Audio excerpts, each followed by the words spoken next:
নমস্কার সকলকে ডাগআউট ডিসকাশনের আর এক নতুন এপিসোডে। আমি হচ্ছি দীপ্তায়ন, আর আজকে আমার সাথে আছে উদিতদা এবং সৌম্যদীপ। আমরা অনেক দিন পরে এলাম এবং এখন মার্কেটে খালি একটাই নিউজ, আনোয়ার আলীকে নিয়ে। কিন্তু এই মাঝে আমরা ভুলে গেছিলাম যে আজকে ডার্বি ম্যাচও ছিল। তো এই ডার্বি নিয়ে আমরা আজকে আগে কথা বলবো, যেখানে মোহনবাগান খুবই জঘন্য ফুটবল খেলে এবং ইস্ট বেঙ্গল দারুণ ফুটবল খেলে। তো প্রথমেই সৌম্যদীপের কাছে চলে যাব। সৌম্যদীপ, ডার্বি ম্যাচটা কেমন লাগলো? শতবর্ষের মৌসুমের প্রথম কলকাতা লিগের ডার্বির রং লাল হলুদ। আজ ইস্টবেঙ্গল 2-1 গোলে পরাস্ত করলো মোহনবাগানকে। আর এই সঙ্গে আমি খুব খুশি আর আনন্দিত যে আমার প্রিয় ইস্টবেঙ্গল আজ জিতেছে বলে। আর প্রথমার্ধে গোলশূন্য থাকার পরে দ্বিতীয়ার্ধে খুবই ভালো ফুটবল খেলেছে ইস্টবেঙ্গল। বেশ আক্রমণাত্মক ফুটবল খেলেছে ইস্টবেঙ্গল। পিভি বিষ্ণু আর জেসিন টিকের একটা করে গোল করেছে কিছু মিনিটের ব্যবধানে। আর শেষ মুহূর্তে মোহনবাগানও বেশ ভালো ফুটবল খেলেছে, যদিও আর তারই ফল হলো একদম শেষ মুহূর্তে মোহনবাগান একটা গোল করতে পেরেছে। তো যাই হোক, তো আমি খুব খুশি আর খুব আনন্দিত যে আজকে ইস্ট বেঙ্গল জিতেছে। আমি চাই অ্যাজ ইস্ট বেঙ্গল ফ্যান যে পরবর্তী ডার্বি, যেটা 18ই আগস্ট হতে চলেছে, সেটাতে ইস্ট বেঙ্গল জিতুক, এই চাইবো। জয় ইস্ট বেঙ্গল। বেশ বেশ। এবার উদিতদার কাছে যাব। উদিতদা, মোহনবাগান খুবই বাজে ফুটবল খেলেছে, মানে খুবই অর্ডিনারি ফুটবল। মানে পাড়ারতেও বোধহয় এত বাজে ফুটবল হয় না। পাড়ার ছেলেরাও খুবই জোশ দিয়ে ফুটবল খেলে এবং খুবই ভালো ফুটবল খেলে। কীরকম ফুটবল ছিল মোহনবাগানের তরফ থেকে? কোনো প্ল্যানিং ছিল না, কিচ্ছু ছিল না। মানে মানে জাস্ট খেলতে নেমেছে, মনে হচ্ছে যে কোনো মানে কিছুই ছিল না। মানে খেলাটা দেখে মানে একটা মোহনবাগান ফ্যানের জন্য খুবই ডিসঅ্যাপয়েন্টিং খেলা। এবং ইস্টবেঙ্গল সত্যি ভালো ফুটবল খেলেছে। এবং মোহনবাগানের যিনি কোচ ছিলেন, মানে কোচিংয়েও দেখে মনে হলো না যে কিছু শিখিয়েছেন বলে। আমার তো পার্সোনালি এটাই মনে হলো যে টিমটাকে বোধহয় কিছু কোনো প্ল্যানিংও কিছু ঠিক করে করাতে পারেননি, কিছুই করতে পারেননি ঠিক করে উনি। তো এটা নিয়ে তুমি কি বলতে চাও? তো আজকের ডার্বি খেলা নিয়ে আমি খুবই মর্মাহত। মানে আজকের খেলাটা নিয়ে বেসিক্যালি আমার বলার কিছুই নেই। মানে মোহনবাগান যে কবে থেকে এরকম মানে একটা মানে আনরেডি একটা টিম নিয়ে মাঠে নামতে শুরু করেছে, এটা আমরা জানা নেই। ডেগি কার্ডোজো যে কোচ, ও আদেও কোচের যোগ্য কিনা সেটাও আমার জানা নেই। তবে খুব ছন্ন ছাড়া ফুটবল লাগলো মোহনবাগানের। সেই ক্লাস 11-12 আমরা যখন ফুটবল খেলতাম, বল পায়ে পেলেই শট মারা, এরকম একটা মানে জঘন্যতম খেলা। সেখান থেকে ইস্ট বেঙ্গলকে অনেক গোছানো টিম মনে হয়েছে, অনেক সেটিংস, মানে চ্যাম্পিয়নের দাবি এরকম একটা টিম মনে হয়েছে। এটুকুই বলবো আজকে ডার্বি নিয়ে, এছাড়া আর কিছুই বলার নেই। তবে মেন টিমের কিছু প্লেয়ার, যেমন হচ্ছে আমানদীপ সিং, তারপরে হচ্ছে গ্লেন মার্টিন্স তাও কিছুটা সঙ্গ দিয়েছে। আর আমানদীপ সিং একেবারেই যে দেখে মনে হয়নি যে কোনোবারই তুমি আইএসএল খেলেছো কোনো সময়, একটা সময় যে যে প্লেয়ারটা গত বছর আইএসএল খেলেছে। আচ্ছা, আর একটা কথা বলি, ওই যে কিছু হয়তো মোহনবাগানের সমর্থক বলবে যে দেবজিৎকে নামিয়েছে, আমানসিকে নামিয়েছে, অমুককে নামিয়েছে, তমুককে নামিয়েছে, সায়ন ব্যানার্জিকে নামিয়েছে।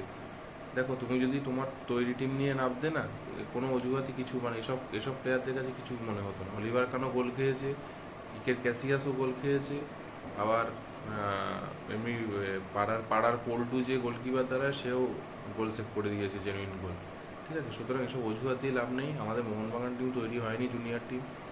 সিনিয়র টিমও যদি এরকম হয়, সিনিয়র টিমও ডুরান্ড কাপে এরকম ফলাফল করবে। সুতরাং এর বেশি আমার কিছু বলার নেই। বেশ, এবার একটু হট টপিকে আসি। আনোয়ার আলীকে নিয়ে একটু কথা হোক। সৌম্যদীপের কাছে প্রথমে যাব। সৌম্যদীপ, আনোয়ার আলীকে নিয়ে কি নিউজ আছে একটু যদি তুমি ব্যাখ্যা করো।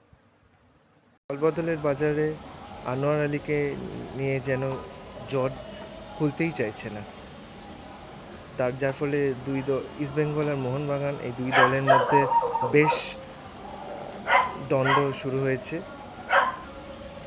বেশ কয়েকদিন ধরে আমরা দেখতে পাচ্ছি যে ইস্টবেঙ্গল এফসি নাকি আনোয়ার আলীকে অফিসিয়ালভাবে সাইন করিয়ে ফেলেছে এআইএফএফ আর পিএসসির সম্মতিতে। যদিও মোহনবাগান সুপার জায়ান্টস সেটা মানতে নারাজ। তাদের মতে তারা এআইএফএফ আর পিএসসিকে মেল করেছে যে আনোয়ার আলী এখনও পর্যন্ত তাদের সাথেই চুক্তিবদ্ধ, আর সিএফএলের জন্য তারা তাকে অনুশীলনের জন্য ডেকে পাঠিয়েছিল। কিন্তু আজকে আমরা কলকাতা লিগের ডার্বিতে আমরা তাকে আনোয়ার আলীকে যদিও দেখতে পাইনি আনোয়ার আলীকে। আর মোহনবাগান সুপার জায়ান্টস এও বলেছে যে আনোয়ার আলী যদি তাদের কন্ডিশন মানতে না চান তাহলে তাকে ক্ষতিপূরণ দিতে হবে। এবার পুরোপুরি এটা এআইএফএফ আর পিএসসির ডিসিশন যে আলটিমেটলি কী হতে চলেছে, যে আনোয়ার আলী ইস্টবেঙ্গলে থাকবে নাকি মোহনবাগানে থাকবে নাকি দিল্লি এফসিতে মুভ করবে। যদিও আনোয়ার আলী ক্লিয়ারলি জানিয়ে দিয়েছে যে তিনি তার সাথে মোহনবাগানের সমস্ত চুক্তি শেষ হয়ে গেছে আর তার অন্য ক্লাবে আর সাইন করতে আর তার কোনো সমস্যা নেই। এবার দেখা যাক কী হয়, আনোয়ার আলী আলটিমেটলি কোন টিমে যায় সেটা দেখা যাক। ম্যাটারটা খুবই কনফিউজিং চলছে, কারণ কেউ কেউ বলছে যে আনোয়ার চাইছে মোহনবাগানে খেলতে, কারণ উনি নাকি একটা মেল পাঠিয়েছিলেন মোহনবাগানকে, যেটাতে উনি নাকি পরিষ্কার জানিয়েছেন যে উনি মোহনবাগানে থাকতে চান। এরকম অনেক কিছুই চলছে মার্কেটে। উদিতদা, তোমার কাছে কি খবর আছে একটু যদি আমরা জেনে নিতে পারি। হ্যাঁ, প্রসঙ্গ আনোয়ার।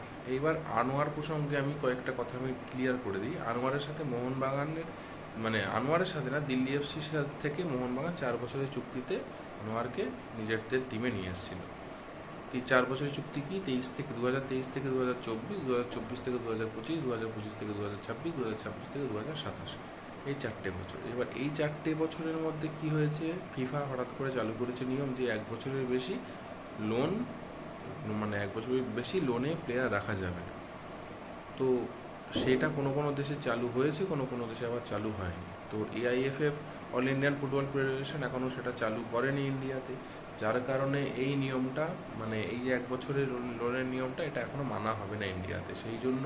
সেই কারণ দেখিয়ে আনোয়ার কোনোভাবেই অন্য টিমে চলে যেতে পারবে না। যদি চলে যায়ও বা যে টিমে চলে যাবে সেই টিমকে মানে ভুগতে হবে, মোটা অঙ্কের টাকা ক্ষতিপূরণ দিতে হবে।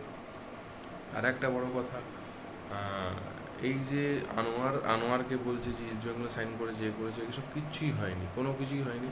ইস্ট বেঙ্গল টার্গেটে আছে, ইস্ট বেঙ্গল দিল্লি এফসি থেকে মানে যখন অ্যাকচুয়ালি কথা হচ্ছে আনোয়ারই মোহনবাগানে থাকতে চাইছে না। এটা আলটিমেটাম এটাই যে মোহনবাগানে আনোয়ার থাকতে চাইছে না। আনোয়ার চাইছে যে 1 বছর চুক্তিটা মান্যতা তাড়াতাড়ি দেওয়া হোক, ও দিল্লি এফসিতে চলে যাবে, গিয়ে নতুন টিমে জয়েন করবে এবং পার্মানেন্ট ট্রান্সফারে জয়েন করবে, সেটাই চাইছে। এবার ইস্ট বেঙ্গল চাইছে যে দিল্লি এফসি থেকেও পার্মানেন্ট ট্রান্সফারে ওকে নিয়ে আসবে নিজেদের টিম। ইস্ট বেঙ্গল মোহনবাগানের সাথে কোনো রকম কোনো মানে ঝামেলা চক্কিতে যেতে চাইছে না।